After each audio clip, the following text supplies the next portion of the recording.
मंडपिया में श्री सांवलिया सेठ विराजमान है, जहां पर प्रतिदिन हजारों श्रद्धालु दर्शन करने के लिए आते हैं। श्री सांवलिया सेठ सबकी मनोकामनाएं पूर्ण करते हैं और जब लोगों की मनोकामनाएं पूर्ण होती है तो लोग यहां पर सोने चांदी के चढ़ावे प्रभु को अर्पण करते हैं। लेकिन क्या आपको पता है कि श्री सांवलिया सेठ मंडपिया में आए कहां से? सांवलिया सेठ की मंडपिया में स्थापित मूर्तियों का इतिहास क्या है और क्यों श्री कृष्ण को यहाँ पर श्री सांवलिया सेठ कहा जाता है? तो चलिए शुरू करते हैं आज का वीडियो।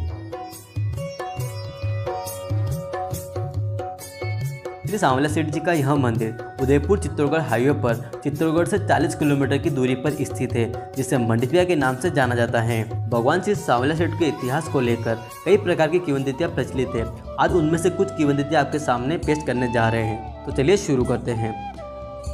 भगवान श्री सांवलिया सेठ का संबंध मीराबाई से बताया जाता है और ऐसा बताया जाता है कि भगवान श्री सांवलिया सेठ मीराबाई के वही गिरधर गोपाल है जिनकी वह पूजा किया करती थी। मीराबाई संत महात्माओं की जमात में इन मूर्तियों के साथ भ्रमणशील रहती थी। ऐसी ही एक दयाराम नामक संत की जमात थी जिनके पास यह मूर्तियाँ थी। एक बार जब औरंगजेब की मुगल सेना मंदिरों को तोड़ रही थी, मेवाड़ राज्य में पहुँचने पर मुगल सैनिकों को इन मूर्तियों के बारे में पता लगा। तब संत दयाराम जी ने प्रभु प्रेरणा से इन मूर्तियों को बांगुड़ भातोड़ा की छापर में एक वट वृक्ष के नीचे गड्ढा खोदकर पथरा दिया। फिर समय बीतने के साथ संत दयाराम जी का देवलोक गमन हो गया। कालांतर में सन 1840 में मंडपिया ग्राम निवासी बोलाराम गुज्जर नामक एक ग्वाले को सपना आया कि भातोड़ा बांगुड़ की छापर में 4 मूर्तियां जमीन के नीचे दबी हुई है। जब उसने वहां पर खुदाई की तो बोलाराम का सपना सही निकला और वहां पर एक जैसी 4 मनोहारी मूर्तियां निकली, जो मूर्तियां देखने में काफ़ी मनोहारी और काफ़ी खूबसूरत थी।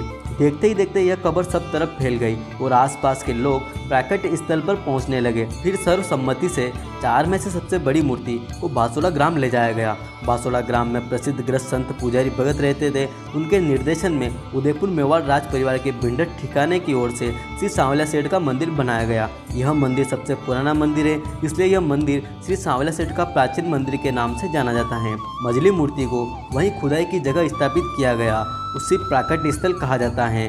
जबकि सबसे छोटी मूर्ति बोलाराम गुज्जर द्वारा मंडपिया ग्राम ले जाई गई, जिसे उन्होंने अपने घर के परिंडे में स्थापित करके पूजा आरंभ कर दी।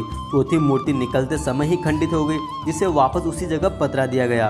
कालांतर में सभी जगह भव्य मंदिर बनते गए। तीनों मंदिर की ख्याति दूर दूर तक फैली है। आज भी लोग दूर दूर से यहाँ पर दर्शन करने के लिए आते हैं। श्री सांवलिया सेठ के बारे में एक यह भी मान्यता है कि जब श्री सांवलिया सेठ नानी बाई का मायरा भरने गए थे, क्योंकि नानी बाई का भाई उस मायरे में उपस्थित नहीं हो पाया था, तो नानी बाई के भाई के रूप में श्री सांवलिया सेठ वहाँ पर पहुँचे थे और नानी बाई के भाई का नाम सावरा था।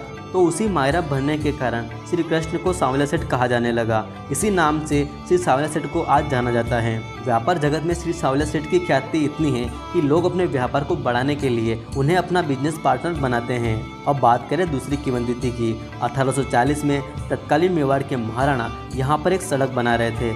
तब सड़क के दौरान रास्ते में कुछ खुदाई की गई। रास्ते में खुदाई के दौरान एक वृक्ष के नीचे 3 विशाल मूर्तियां निकली। यह मूर्तियां श्री कृष्ण की मूर्तियां थी, जो आज वर्तमान मंदिरों में विराजमान है।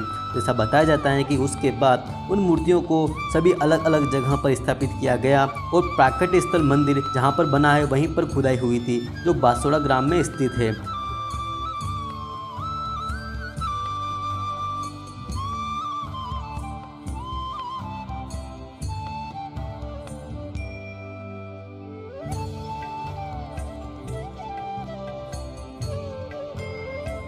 दोस्तों, इस प्रकार ये तीनों मूर्तियों की कहानी थी और तीनों मूर्तियों का इतिहास था। आपको श्री सांवलिया सेठ की महिमा कैसी लगी हमें कमेंट बॉक्स के माध्यम से जरूर बताइएगा।